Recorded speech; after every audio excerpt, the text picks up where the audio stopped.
हाय, hello, नमस्कार. तुमचं माझ्या स्वादिष्ट रेसिपी या चॅनलमध्ये खूप खूप मनापासून स्वागत आहे. तर आज बघणार आहोत आपण आलू पराठा रेसिपी. तर इथे मी 6 ते 7 मीडियम साईजचे बटाटे कुकरला उकडून घेतलेले आहेत. आता हे बटाटे छान थंड झाले की आपण एका किसणीच्या साहाय्याने ते किसून घेणार आहोत. हे सर्व बटाटे आपण बारीक किंवा मीडियम साईजच्या किसणीने किसून घेणार आहोत.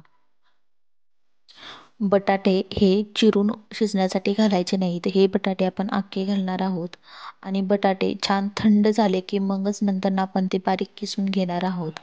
इथे तुम्ही पाहू शकता मी सर्व बटाटे किसून घेतले आहेत. इथं आता आपण अर्धा चमचा हळद टाकणार आहोत. नंतर तुम्हाला जेवढं तिखट हवं असेल तेवढं तिखट घालायचं. धनेपूड घातलेली आहे मी 1 ते 1.5 चमचा. बारीक चिरून कांदा घातलेला आहे. कांदा हा ऑप्शनल आहे. तुम्हाला पाहिजे असेल तर तुम्ही घाला, आवडत नसेल तर नाही घातला तरी चालेल. आणि इथे मी बारीक चिरलेली कोथिंबीर घातलेली आहे, चवीपुरतं मीठ आणि हे सर्व आपण एकत्र मिक्स करणार आहोत. मी यात हिरवी मिरची जरी टाकली तरी चालेल, पण छोटी मुले घरात असली आणि हिरवी मिरची टाकली तर ती कुठेतरी एकदम तिखट लागते. त्यामुळे मी शक्यतो हिरवी मिरची टाकत नाही.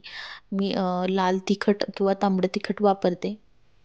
तुम्ही जर तुम्हाला पाहिजे असेल तर तुम्ही हिरवी मिरची वापरू शकता. आता हे सर्व आपण एकत्र एकजीव करणार आहोत. अगदी हे नंतर हाताच्या साहाय्याने जरी तुम्ही एकजीव केलं तरी चालेल. त्यामुळे ते एकजीव छान होईल. इथं मी चपातीला जसं आपण पीठ तयार करतो तसं मी मळून घेतलेलं आहे. पीठ एकदम घट्ट ठेवायचं नाही.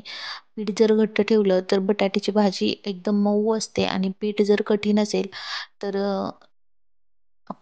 जेव्हा आपण पराठा करू तेव्हा पिठातून किंवा कणकीतून लगेच ते मिश्रण सर्व बाहेर येईल. त्यामुळे शक्यतो पीठ आपलं मीडियम साईजचं म्हणजे चपातीला बनवतो तसंच किंवा त्याच्यापेक्षा थोडंसं नॉर्मल पातळ बनवलं तरी चालेल. आता आपण इथं पिठाचा जो गोळा बनवला होता तो प्रथम पिठीमध्ये बुडवून घेणार आहोत आणि नंतर साईडनं ते पातळ करून मध्ये असं जाड ठेवणार आहोत. तुम्ही इथे पाहू शकता मी अशा पद्धतीने पारी तयार करून घेतलेली आहे आणि आता याच्यामध्ये जेवढा आपण गोळा कणकीचा घेतला होता तेवढीच भाजी आपण त्याच्यामध्ये घालणार आहोत. आलू पराठा बनवताना पराठ्यामध्ये भाजी ही भरपूर असेल तरच ती छान लागते, नाहीतर अगदी चपाती खाल्ल्यासारखा लागतो. त्यामुळे भाजी ही भरपूर पाहिजे. अगदी आपला पराठा फुगला नाही तरी चालेल, पण भाजी आपण जास्त घेणार आहोत. आणि इथं तुम्ही पाहू शकता आपण भाजी घातल्यानंतर त्याच्यावर थोडे थोडे करून पीठ घालत आहोत. त्याच्यामुळे हा जे आपले मिश्रण आहे ते आपल्या हाताला चिकटत नाही आणि ते स्टफ करताना आपल्याला त्रास होत नाही. अशा पद्धतीने तुम्ही गोल गोळा बनवून घेऊ शकता किंवा असा जमत नसेल तर तुम्ही एक गोल चपातीसारखी मीडियम साईजची लाटून त्याच्यावर भाजी ठेवून तुम्ही तेही स्टफ करू शकता. आता इथं मी याचं तोंड असं बंद केलेलं आहे. त्याच्यामुळे पराठा आपला छान होतो व फुगतो सुद्धा. आणि दोन्ही हाताच्या साहाय्याने मध्ये प्रेस करून असा घेणार आहोत म्हणजे भाजी पूर्ण सर्व बाजूने एकसारखी जाते. आणि आता आपण पिठीमध्ये बुडवून तो लाटण्यासाठी घेणार आहोत. आणि आता पराठ्यावर पिठी घेऊन आता आपल्याला हा पराठा हलक्या हाताने लाटून घ्यायचा आहे. एकसारखा लाटायचा आहे. अगदी असं कडा लाटायचे नाहीत किंवा मध्ये लाटायचं नाही. हा पराठा आपण एकसारखा लाटून मग नंतर तो कडा लाटून व्यवस्थित करून घेणार आहोत. तुम्ही ते पाहू शकता. पराठ्यामध्ये आपलं जे स्टफिंग होतं ते लास्टपर्यंत पोहोचलेलं आहे आणि पराठा किती छान झालेला आहे किंवा फुटलेलाही नाही. त्यामुळे तुम्ही अशा प्रकारे पराठा बनवून घेऊ शकता. अगदी भाजीही बाहेर येत नाही.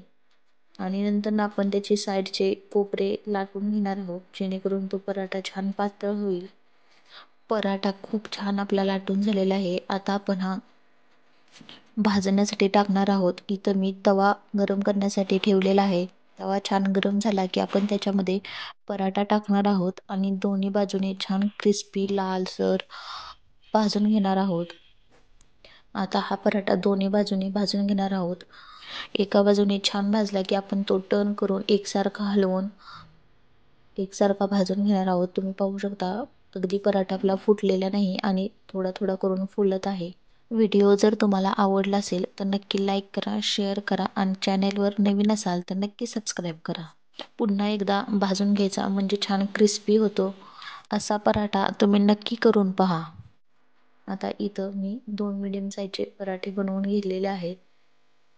तुम्हीही असे पराठे नक्की बनवून पहा. अगदी ते दह्याबरोबरही खूप छान लागतात आणि खरं म्हणजे मला जी बटाट्याची ही भाजी बनवलेली असते किंवा स्टफिंग बनवलेलं असतं त्याच्यामध्ये तेल घालून खायला खूप छान लागतं. अगदी ते तुम्ही पराठ्याबरोबरही खाऊ शकता किंवा चपातीबरोबरही तुम्ही असंच खाऊ शकता. या भाजीमध्ये अगदी थोडंसं तुम्ही तेल घालू शकता.